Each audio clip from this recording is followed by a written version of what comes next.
નમસ્કાર વિદ્યાર્થી મિત્રો। તો ધોરણ 11 સાયન્સ ભૌતિક વિજ્ઞાનમાં આપણે ચેપ્ટર નંબર 2 ચાલી રહ્યું છે, જે છે એકમ અને માપન। કે એકમ અને માપન ચેપ્ટરમાં આગળના વિડિયો લેક્ચરમાં આપણે ખૂબ જ સૂક્ષ્મ અંતર માપવું છે, કે કોઈ પણ સૂક્ષ્મ લંબાઈ માપવી છે, કે કોઈ પણ પરમાણુઓની લંબાઈ માપવી છે, કે કોઈ પણ પરમાણુઓનું પરિમાણ કેટલું છે એ માપવું છે। તો એના વિશેની વાત આપણે આગળના વિડિયો લેક્ચરમાં કરી દીધી છે, બરાબર। કે આગળના વિડિયો લેક્ચરમાં આપણે જોયું હતું કે ખૂબ જ સૂક્ષ્મ લંબાઈ માપવા માટે આપણે કયા કયા ડિવાઇસ યુઝ કરી શકીએ છીએ, કે કયા કયા સાધનની મદદથી આપણે ખૂબ જ સૂક્ષ્મ લંબાઈ માપી શકીએ છીએ। આ ઉપરાંત એના પછી આપણે એક બીજો પણ એક્સપેરિમેન્ટ જોયો હતો, જે હતો ઓલિક એસિડ, કે ઓલિક એસિડના અણુઓનું પરિમાણ માપવું હતું। તો એના માટે આપણે શું કરતા હતા, તો એનો એક્સપેરિમેન્ટ જે હતો તે પણ આપણે જોઈ ગયા હતા। એમાં સૌથી પહેલા આપણે ઓલિક એસિડનું દ્રાવણ બનાવ્યું હતું, બરાબર। અને આ ઓલિક એસિડના દ્રાવણને પછી શું કર્યું હતું, પાણીની સપાટી ઉપર એના ડ્રોપ નીચે નાખીને એનું જે થીન ફિલ્મ બન્યું હતું, એમાં જે મોનોમોલેક્યુલર લેયરમાં છે ઓલિક એસિડના પરમાણુઓ છે એ મોનોમોલેક્યુલર લેયર બનાવતા હતા, બરાબર। અને એના ઉપરથી આપણે છે એની થિકનેસ, એટલે કે જે એના અણુઓ જે આવેલા છે ઓલિક એસિડના, એનું પરિમાણ કેટલું હતું એના વિશેની આપણે વાત કરી ગયા હતા। અને આ ઓલિક એસિડના અણુઓનું પરિમાણ છે એ આપણને 10⁻⁹ મીટરના ક્રમનું મળતું હતું, બરાબર। તો આગળના વિડિયો લેક્ચરમાં આપણે આખો ઓલિક એસિડનો એક્સપેરિમેન્ટ સમજી ગયા હતા।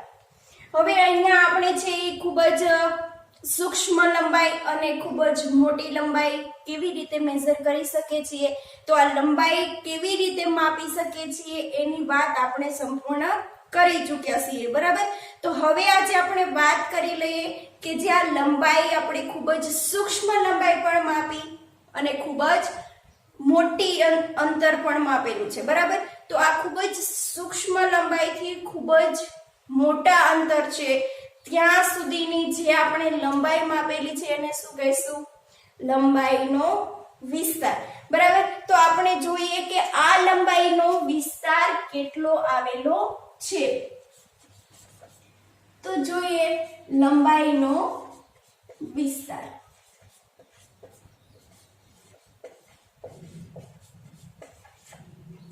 તો હવે લંબાઈના વિસ્તાર એટલે શું, વિસ્તાર એટલે શું, કે ખૂબ જ સૂક્ષ્મમાં સૂક્ષ્મ માપથી લઈને ખૂબ જ મોટામાં મોટું માપ, જેને શું કહેશું, વિસ્તાર। અત્યારે આપણે લંબાઈની વાત થઈ છે, તો ખૂબ જ સૂક્ષ્મમાં સૂક્ષ્મ લંબાઈથી લઈને ખૂબ જ મોટામાં મોટી લંબાઈ, જેને શું કહેવાય, લંબાઈનો વિસ્તાર। એટલે લંબાઈનો વિસ્તાર કેટલો આવેલો છે, ખૂબ જ સૂક્ષ્મમાં સૂક્ષ્મ લંબાઈ, બરાબર। તો ખૂબ જ સૂક્ષ્મમાં સૂક્ષ્મ લંબાઈ કેટલી છે, 10⁻⁻15 મીટર। હવે ત્યાંથી લઈને ખૂબ જ મોટામાં મોટી લંબાઈ, તો ખૂબ જ મોટામાં મોટી લંબાઈ કેટલી છે, 10⁻26 મીટર, બરાબર। 10⁻⁻15 મીટર થી લઈને 10⁻26 મીટર સુધીનો આપણો લંબાઈનો વિસ્તાર આવેલો છે, કે આ જે છે એ ખૂબ જ સૂક્ષ્મમાં સૂક્ષ્મ લંબાઈ છે। તો આ ખૂબ જ સૂક્ષ્મમાં સૂક્ષ્મ લંબાઈ છે એ કોની લંબાઈ છે, કોનું પરિમાણ છે, તો ન્યુક્લિયસની અંદર જે સાવ સૂક્ષ્મમાં સૂક્ષ્મ પ્રોટોન આવેલા છે એ પ્રોટોનનું પરિમાણ તમને આપેલું છે। તો આ શું છે, 10⁻⁻15 મીટર પ્રોટોનનું પરિમાણ। હવે આ પ્રોટોનના પરિમાણથી લઈ અને ખૂબ જ મોટામાં મોટી લંબાઈ, જે છે 10⁻26 મીટર। તો આ જે લંબાઈ છે એ કોની છે, લંબાઈ અવલોકિત વિશ્વની। અવલોકિત વિશ્વની એટલે શું, અવલોકિત વિશ્વની લંબાઈ એટલે કે જેમાં આખું જ વિશ્વ આવી જાય છે, સૂર્ય, ગ્રહો, તારા બધાનો જ સમાવેશ આ અવલોકિત વિશ્વમાં થઈ જતો હોય છે, બરાબર. તો આ અવલોકિત વિશ્વની લંબાઈ છે 10⁻26 મીટર સુધીની છે. તો હવે લંબાઈનો વિસ્તાર ક્યાંથી ક્યાં સુધી આવેલો છે એના વિશેની વાત આપણને ખબર પડી ગઈ કે ઓછામાં ઓછી લંબાઈથી મોટામાં મોટી લંબાઈ, બરાબર. હવે આ જે લંબાઈનો વિસ્તાર આપેલો છે એ લંબાઈના વિસ્તારનો તમે ગુણોત્તર લ્યો તો શું મળશે? લંબાઈના વિસ્તારનો ગુણોત્તર. તો આ લંબાઈના વિસ્તારનો ગુણોત્તર તમે લેશો તો ગુણોત્તર તમને શું મળશે? સૌથી મોટામાં મોટી લંબાઈ 10⁻26 મીટર, બરાબર. હવે એના છેદમાં સૌથી સૂક્ષ્મ લંબાઈ એટલે કેટલી છે? 10⁻15 મીટર, બરાબર. તો આ લંબાઈનો વિસ્તાર છે એ તમને ગુણોત્તર સ્વરૂપે મેળવશો ત્યારે તમને કેટલો મળશે? તો આ શું છે? 10⁻15 મીટર છે એ ઉપરની બાજુએ જતા રહેશે તો તમને શું મળશે? 10⁻26. આ ઉપરની બાજુએ જાય એટલે અહીંયા જે માઈનસ છે એ શું થઈ જશે? પ્લસ, બરાબર. એટલે 10⁻26 મીટર ગુણ્યા 10⁻15 મીટર ઇક્વલ ટુ કેટલા થશે? 26. આધાર સરખા તો ઘાતનો શું થશે? સરવાળો, બરાબર. તો અહીંયા 26 પ્લસ 15 એટલે કેટલા થશે? 41 મીટર. તો અહીંયા જે તમને લંબાઈના ગુણોત્તરનો વિસ્તાર જે મળે છે એ ગુણોત્તર તમને કેટલો મળે છે? 10⁻41 મીટર, બરાબર. હવે તમને અહીંયા એવો વિચાર આવે કે લંબાઈના વિસ્તારનો ગુણોત્તર શા માટે લેવામાં આવ્યો છે? તો લંબાઈના વિસ્તારનો ગુણોત્તર એટલા માટે આપણે લીધો છે કે લંબાઈનો વિસ્તાર છે એ ક્યાં સુધી વધુમાં વધુ પ્રસરેલો છે એના માટે શું લેવામાં આવી છે? ગુણોત્તર. અને જે આપણને મળે છે 10⁻41 મીટર. તો હવે આપણને લંબાઈના વિસ્તારની વાતની ખબર પડી ગઈ છે કે સૂક્ષ્મમાં સૂક્ષ્મ માપથી લઈને મોટામાં મોટું માપ જેને આપણે કહીશું લંબાઈનો વિસ્તાર, અને એના ગુણોત્તર સ્વરૂપે પણ આપણે જોઈ લીધો છે. હવે અહીંયા જો કે જ્યારે આપણે ખૂબ જ મોટા અંતરો માપવા જતા હતા, જનરલી પર્પઝમાં આપણે શું કરતા હતા? મીટર, કિલોમીટર અને સેન્ટીમીટરમાં લંબાઈનું માપ કરી શકે, બરાબર. પરંતુ જો સાવ સૂક્ષ્મમાં માપવા જઈએ 10⁻15 મીટર જે કોનું પરિમાણ છે? પ્રોટોનનું પરિમાણ, બરાબર. હવે ન્યુક્લિયસનું પરિમાણ કેટલું છે? 10⁻14 મીટર. પણ કોઈ પણ બીજા પરમાણુ આપેલા હોય તો પરમાણુનું માપ કેટલું છે? 10⁻10 મીટર. તો આવા ખૂબ જ સૂક્ષ્મમાં સૂક્ષ્મ માપમાં આપણે જઈએ તો એના માટે મીટર કે કિલોમીટર એકમ છે એ યોગ્ય લાગે નહીં, બરાબર. તો એના માટે પણ આપણને એકમો આપેલા છે. જેવી રીતે આગળના વિડિયો લેક્ચરમાં આપણે શું કર્યું હતું કે ખૂબ જ મોટા મોટા અંતરો માપ્યા હતા, બરાબર. 10⁹, 10⁻10, 10⁻12 તો ખૂબ જ મોટા અંતરો થઈ ગયા છે. તો આવા ખૂબ જ મોટા અંતરો માપ્યા હતા તો એને કિલોમીટરમાં આપણે દર્શાવી ના શકીએ. એના માટે પ્રોપરલી તમને મોટા એકમો આપેલા હતા. કયા કયા હતા? પ્રકાશ વર્ષ હતું, એસ્ટ્રોનોમિકલ યુનિટ હતું અને શું હતું? પાર્સેક હતું. તો આ એકમો શેના હતા? ખૂબ જ મોટા મોટા અંતરો માપવા માટેના. એવી જ રીતે ખૂબ જ સૂક્ષ્મ તમારે લંબાઈ દર્શાવી છે તો એને પણ તમને એકમો આપેલા છે કે જે એકમો વડે તમે ખૂબ જ સૂક્ષ્મ લંબાઈ દર્શાવી શકો છો. તો અત્યારે આપણે બંને એકમોની પણ જોડે જોડે વાત કરી લઈએ કે ખૂબ જ સૂક્ષ્મ અંતર માપવા માટેના એકમો અને ખૂબ જ મોટા અંતરો માપવા માટેના એકમો. તો જોઈએ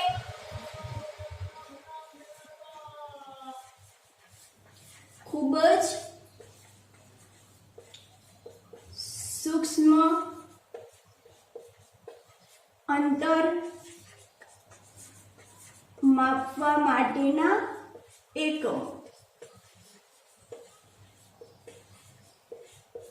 ખૂબ જ સૂક્ષ્મ અંતર માપવા માટેના એકમો કે ખૂબ જ સૂક્ષ્મમાં સૂક્ષ્મ તમારે અંતર માપવું છે તો આ અંતરને માપવા માટે તમે એ જે સૂક્ષ્મ અંતર આપેલું છે એ સૂક્ષ્મ અંતરને તમે એકમ વડે પણ દર્શાવી શકો છો. બરાબર, તો આવા તમને થોડાક એકમો આપેલા છે તો એ એકમો વિશેની આપણે વાત કરી લઈએ. તો સૌથી પહેલા આપેલું છે કે માની લો કે તમને પ્રોટોનનું પરિમાણ આપેલું છે 10⁻15 મીટર. કેટલું આપેલું છે? 10⁻15 મીટર. તો આ જે સૂક્ષ્મ તમને માપ આપેલું છે, સૂક્ષ્મ લંબાઈ આપેલી છે, તો આ સૂક્ષ્મ લંબાઈને જો તમારે કોઈ એકમ વડે દર્શાવવી હોય તો એના માટેનો તમને એકમ આપેલો છે ફર્મી અને જેનો સિમ્બોલ છે FM કે એક ફર્મી બરાબર કેટલા થાય? 10⁻15 મીટર. બરાબર, એટલે જ્યાં 10⁻15 મીટર લખેલું હોય ત્યાં તમે ફર્મી પણ લખી શકો છો. એવી જ રીતે ખૂબ જ સૂક્ષ્મ અંતર માપવા માટેનો બીજો એકમ આપેલો છે જે છે એંગસ્ટ્રોમ. એંગસ્ટ્રોમ નો સિમ્બોલ શું છે? એ કરવાનું અને માથે શું કરવાનું? મીંડું. કે એંગસ્ટ્રોમ ને તમે આવી રીતે દર્શાવી શકો છો. અને આ એંગસ્ટ્રોમ નું મૂલ્ય કેટલું છે? 10⁻10 મીટર. તો જ્યાં 10⁻10 મીટર લખેલું હોય ત્યાં તમે એંગસ્ટ્રોમ લખી શકશો. બરાબર, હવે એના પછી આવશે ત્રીજો જે છે નેનોમીટર. નેનોમીટર ને m વડે દર્શાવાય જેનો સિમ્બોલ છે nm અને જેનું મૂલ્ય છે 10⁻9 મીટર. હવે એના પછી ચોથો એકમ આવે છે માઇક્રોમીટર કે જેને મ્યુ m વડે દર્શાવી શકાય અને એનું મૂલ્ય છે 10⁻6 મીટર. એના પછી મિલીમીટર કે જેનો સિમ્બોલ છે mm અને જેનું મૂલ્ય છે 10⁻3 મીટર. એટલે કે આવા જે સૂક્ષ્મ અંતર તમને આપેલા હોય છે 10⁻15 મીટર, 10⁻10 મીટર, 10⁻9 મીટર, તો આવા જે સૂક્ષ્મ અંતરો આપેલા છે તો એના માટે તમને પર્ટિક્યુલર એકમ આપેલો છે કે જે તમને માપ આપેલું છે એને તમે કોઈ પણ એકમ વડે પણ દર્શાવી શકો છો. બરાબર, તો આવા તમને થોડા ટેક્સ્ટ બુકમાં એકમો આપેલા છે કે જે તમારે યાદ રાખવાના છે કે એક ફર્મી બરાબર કેટલું થશે? 10⁻15 મીટર. એવી જ રીતે એક એંગસ્ટ્રોમ બરાબર કેટલું થશે? 10⁻10 મીટર. એક નેનોમીટર બરાબર 10⁻9 મીટર. એક માઇક્રોમીટર બરાબર 10⁻6 મીટર અને એક મિલીમીટર બરાબર 10⁻3 મીટર. તો આ જે એકમો આપેલા છે એ તમારા કયા એકમો થયા? ખૂબ જ સૂક્ષ્મ અંતર માપવા માટેના એકમો કે કોઈ પણ એક્ઝામ્પલ તમે સોલ્વ કરી રહ્યા છો. બરાબર, અને એમાં તમને ખૂબ જ સૂક્ષ્મમાં સૂક્ષ્મ માપ મળે છે કે જે 10⁻⁻ માં જતું રહે છે. તો આવા જે 10⁻15 10⁻10 9 બરાબર, તો એ દર્શાવવા માટે તમે કોઈ પણ એકમ દ્વારા દર્શાવી શકો છો.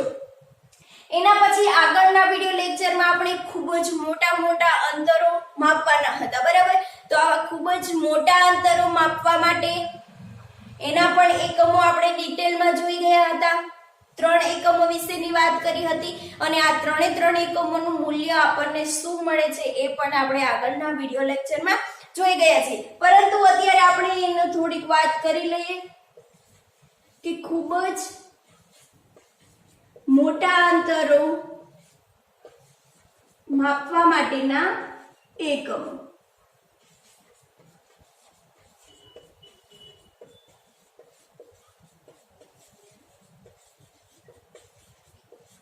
તો આવા ખૂબ જ મોટા અંતરો માપવા માટેના એકમોમાં સૌથી પહેલા આપણે કઈ એકમની વાત કરી હતી?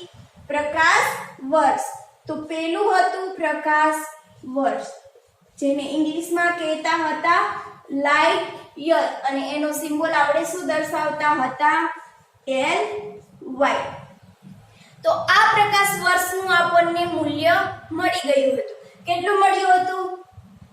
LY બરાબર 9.46 ગુણ્યા 10⁻15 મીટર, કે જે આપણે ડિટેલમાં આગળ જોઈ ગયા હતા. કે જો તમને વિદ્યાર્થી મિત્રો યાદ ના હોય તો આગળનો વિડિયો લેક્ચર તમે જોઈ શકો છો, અને એમાં આ મૂલ્ય કેવી રીતે આપણને મળ્યું તો એના વિશેની સંપૂર્ણ ડિટેલમાં આપણે વાત કરેલી છે. બરાબર. હવે એના પછી આપણે બીજો જોયો તો પ્રકાશ વર્ષ પછી એસ્ટ્રોનોમિકલ યુનિટ.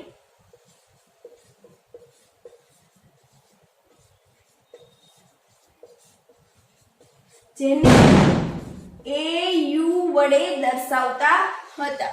બરાબર. તો આ એસ્ટ્રોનોમિકલ યુનિટનું મૂલ્ય પણ આપણને મળી ગયું હતું 1.496 ગુણ્યા 10⁻11 મીટર. હવે એના પછી ત્રીજા એકમની પણ વાત કરી હતી, જે હતું પાર્સેક, અને આને આપણે પાર્સેકને PC વડે દર્શાવતા હતા. કે કોઈ પણ એકમ આપેલા છે તો આ એકમની પર્ટિક્યુલર સંજ્ઞા પણ આપેલી હોય છે. બરાબર. તો પાર્સેક નું મૂલ્ય આપણને શું મળ્યું હતું? 3.087 ગુણ્યા 10⁻15 મીટર. તો આવા ખૂબ જ મોટા અંતર માપવા માટેના 3 એકમો આપણે જોઈએ છીએ. પ્રકાશ વર્ષ, જેનું મૂલ્ય આપણને મળે છે 4.96 ગુણ્યા 10⁻15 મીટર. એના પછી વાત કરી તો એસ્ટ્રોનોમિકલ યુનિટ, જેનું મૂલ્ય આપણને મળે છે 1.496 ગુણ્યા 10⁻11 મીટર. અને એના પછી આપણે વાત કરી હતી પાર્સેક, કે જેનું મૂલ્ય આપણને મળે છે 3.087 ગુણ્યા 10⁻15 મીટર. તો આવા ખૂબ જ સૂક્ષ્મ અંતરો આપેલા હોય અને ખૂબ જ મોટા અંતરો આપેલા હોય ત્યારે તમે એને કોઈ પણ પર્ટિક્યુલર એકમ દ્વારા દર્શાવી શકો છો. બરાબર. તો આ તમને હવે ખબર પડી ગઈ હશે કે ખૂબ જ સૂક્ષ્મ અંતર આપેલું હોય તો એને કયા એકમમાં દર્શાવવું, ખૂબ જ મોટા અંતરો આપેલા હોય તો એને પણ કયા એકમમાં દર્શાવી શકો. અને એના પછી લંબાઈનો વિસ્તાર પણ ક્યાંથી લઈને ક્યાં સુધી, સૂક્ષ્મથી સૂક્ષ્મ લઈને મોટામાં મોટું અંતર ક્યાં સુધી છે, કે આ વિસ્તાર ક્યાં સુધી ફેલાયેલો છે, તો એ વિસ્તાર વિશેની પણ તમને ખ્યાલ આવી ગયો છે. અને એના પછી લંબાઈના વિસ્તારના ગુણોત્તર વિશે પણ તમને ખ્યાલ આવી ગયો છે. બરાબર. હવે આ જ તમારે પ્રોટોનનું પરિમાણ છે, ન્યુક્લિયસનું પરિમાણ છે, તમે બધી જ સંપૂર્ણ માહિતી મેળવી લીધી છે. બરાબર. તો હવે આ જ પરિમાણને રિલેટેડ આપણી ટેક્સ્ટ બુકમાં એક એક્ઝામ્પલ આપેલું છે, ઉદાહરણ આપેલું છે, જે ઉદાહરણ છે 2.5. તો હવે એ ઉદાહરણની વાત પણ આપણે જોડે જોડે કરી લઈએ. ઉદાહરણ 2.5. તો રકમ વાંચતા જઈએ અને ઉદાહરણ શું કહેવા માંગે છે તે આપણે સોલ્વ કરતા જઈએ. બરાબર. તો ઉદાહરણ 2.5 માં શું કીધું છે? જો કે જો ન્યુક્લિયસનું પરિમાણ, એટલે કે અહીંયા તમને ન્યુક્લિયસનું પરિમાણ આપેલું છે કે જો ન્યુક્લિયસનું પરિમાણ 10⁻15 મીટર થી 10⁻14 મીટરના વિસ્તારનું છે. બરાબર. તો આપણને ખબર છે કે ન્યુક્લિયસનું પરિમાણ કેટલું હોય છે? 10⁻15 મીટર થી 10⁻14 મીટર. બરાબર. તો અહીંયા આપણે જોડે જોડે લખતા જશું. તો અહીંયા તમને ન્યુક્લિયસનું પરિમાણ આપી દીધું છે. તો ન્યુક્લિયસનું પરિમાણ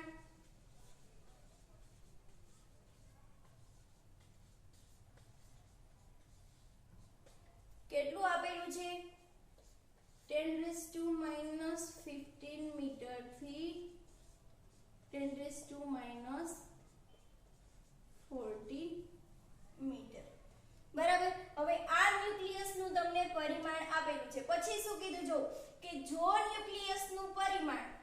વધારીને એક તીક્ષ્ણ પિનની અણી જેટલું કરવામાં આવે કે ન્યુક્લિયસનું પરિમાણ અત્યારે આપણી પાસે કેટલું છે 10⁻15 મીટર થી 10⁻14 મીટર.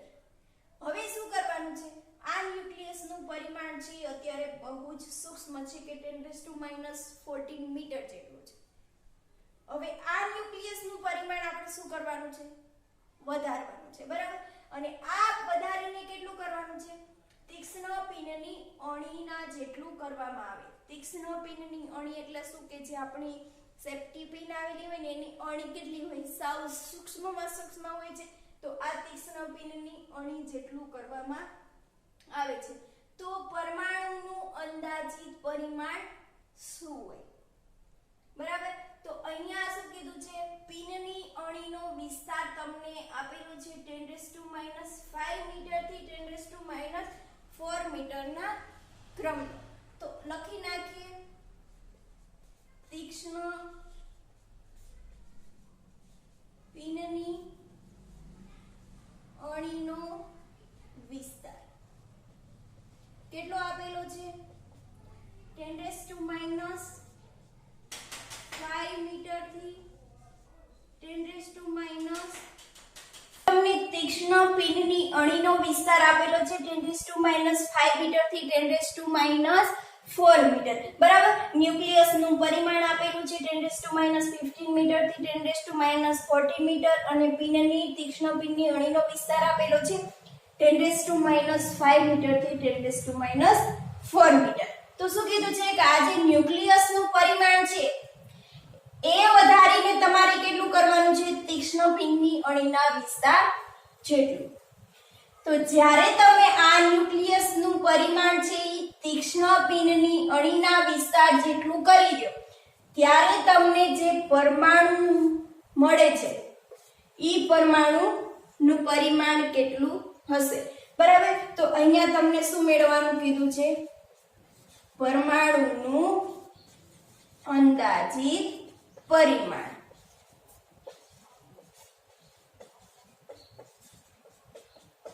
જે આપણે શું કરવાનું છે? મેળવવાનું છે, બરાબર. તો આટલું તમને અત્યારે રકમમાં આપેલું છે કે ન્યુક્લિયસનું પરિમાણ આપેલું છે.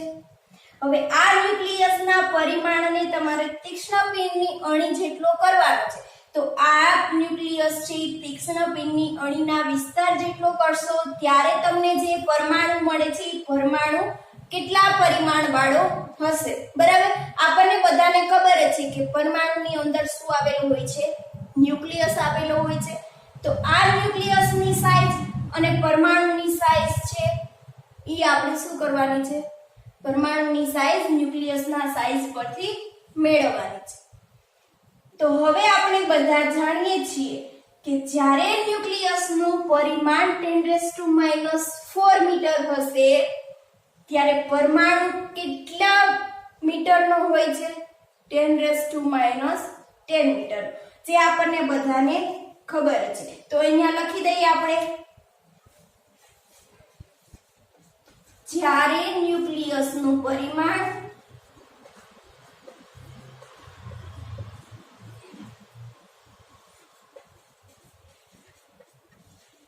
10⁻4 મીટરનું હોય, ન્યુક્લિયસનું પરિમાણ 10⁻4 મીટરનું હોય ત્યારે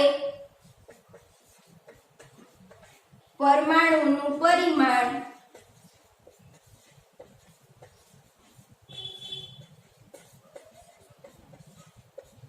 10⁻10 મીટરના ક્રમનું હોય.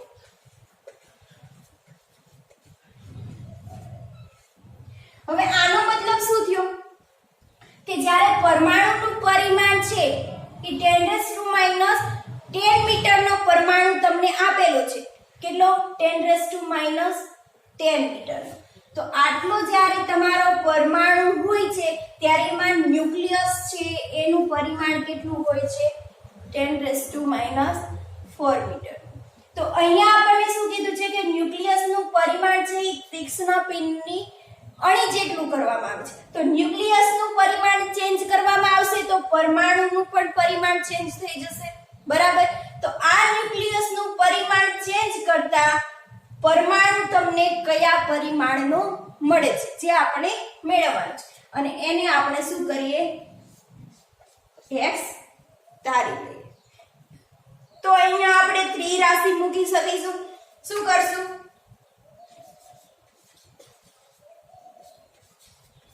પરમાણુનું પરિમાણ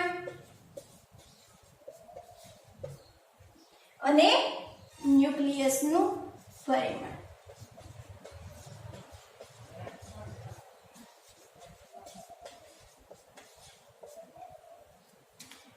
તો જો જ્યારે પરમાણુનું પરિમાણ એટલે કે પરમાણુ છે 10⁻10 મીટર નો હોય શું હોય પરમાણુ છે 10⁻10 મીટર નો હોય ત્યારે એમાં ન્યુક્લિયસ કેટલો હોય છે 10⁻14 મીટર કે પરમાણુ જ્યારે 10⁻10 મીટર હોય ત્યારે ન્યુક્લિયસ છે 10⁻14 મીટર નો હોય હવે આપણે શું કરવાનું છે 10⁻14 મીટર માંથી 10⁻4 મીટર નું ન્યુક્લિયસ કરી દેવાનું છે તીક્ષ્ણ પિનની અણીના વિસ્તાર જેટલો તો 10⁻14 મીટર માંથી 10⁻4 મીટર કરી દઈએ તો આપણે શું કરવાનું છે પરમાણુનું પરિમાણ મેળવવાનું છે બરાબર તો જ્યારે ન્યુક્લિયસનું પરિમાણ છે 10⁻4 મીટર નું કરવામાં આવે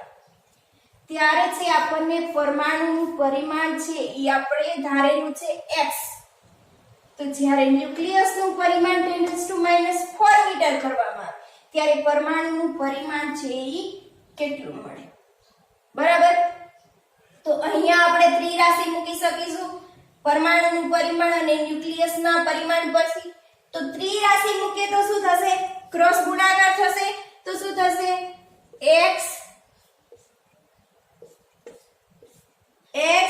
ગુણ્યા 10⁻14 મીટર બરાબર 10⁻10 મીટર ગુણ્યા 10⁻4 મીટર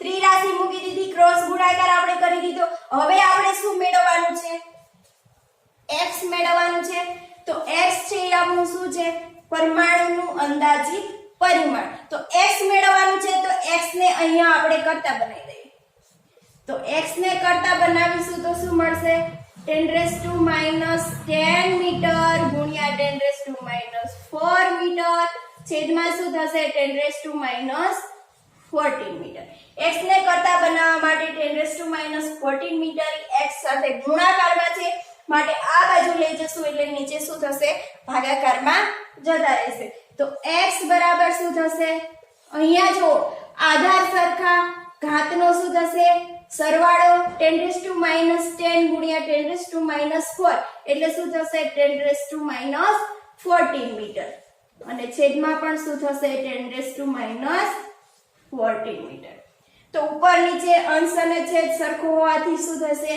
કેન્સલ થશે તો આ x છે એ આપણને શું મળશે 1 મીટર તો આ x આપણું શું ધારેલું હતું કે પરમાણુનું અંદાજિત પરિમાણ અને જ્યારે આપણે ન્યુક્લિયસનું પરિમાણ છે એ તીક્ષ્ણ પિનની અણીના વિસ્તાર જેટલું કરીએ છીએ એટલે કે 10⁻14 મીટર થી 10⁻4 મીટરના ક્રમનું કરીએ છીએ ત્યારે જે આપણે પરમાણુ મળે છે એ પરમાણુ કેટલો મળશે 1 મીટરનો મળશે એનો મતલબ શું થયો કે જ્યારે 1 મીટરનું તમારે 1 મીટર ત્રિજ્યાનું પરમાણુ તમારી પાસે હોય ત્યારે એની અંદર ન્યુક્લિયસ કેટલો હોય તીક્ષ્ણ પિનની અણી જેટલો આનો મતલબ શું થશે કે જ્યારે 1 મીટર ત્રિજ્યાનું પરમાણુ હોય ત્યારે તેમાં ન્યુક્લિયસની સાઈઝ કેટલી હશે તીક્ષ્ણ પિનની અણી જેટલી તો 1 મીટર ત્રિજ્યાનું પરમાણુ હોય ત્યારે તેમાં ન્યુક્લિયસ તીક્ષ્ણ પિનની અણી જેટલો હોય છે. એટલે કે આ છે ઈ તમારો 1 મીટરનો શું છે પરમાણુ, બરાબર, કે અહીંયાથી અહીંયા સુધી તમારું ત્રિજ્યા આપેલી છે 1 મીટર. તો આ પરમાણુની અંદર શું હોય છે? ન્યુક્લિયસ આવેલા હોય છે. ન્યુક્લિયસની અંદર પ્રોટોન, ન્યુટ્રોન અને ઇલેક્ટ્રોન જોવા મળે છે. તો આ 1 મીટરનો જે પરમાણુ છે એમાં ન્યુક્લિયસ કેટલું હોય? તીક્ષ્ણ પિનની અણી જેટલું. તીક્ષ્ણ પિનની અણી તો કેવી હોય? સાવ સૂક્ષ્મમાં સૂક્ષ્મ. એટલે આ જે વચ્ચેનું જે ન્યુક્લિયસ આવેલું છે ને સાવ તીક્ષ્ણ પિનની અણી જેટલું હશે. આ તો થોડું પેન છે એનો પોઈન્ટ જાડો હોવાથી ન્યુક્લિયસ મોટું થઈ ગયું છે, પણ અહીંયા કેટલું હોય છે? તીક્ષ્ણ પિનની અણી જેટલું જોવા મળે છે, બરાબર. તો આ હતું તમારું ઉદાહરણ 2.5 અને આપણે એના ઉપરથી પરમાણુનું અંદાજિત પરિમાણ મેળવી લીધું છે. તો ઉદાહરણ 2.5 જે તમને સમજાઈ ગયું હશે.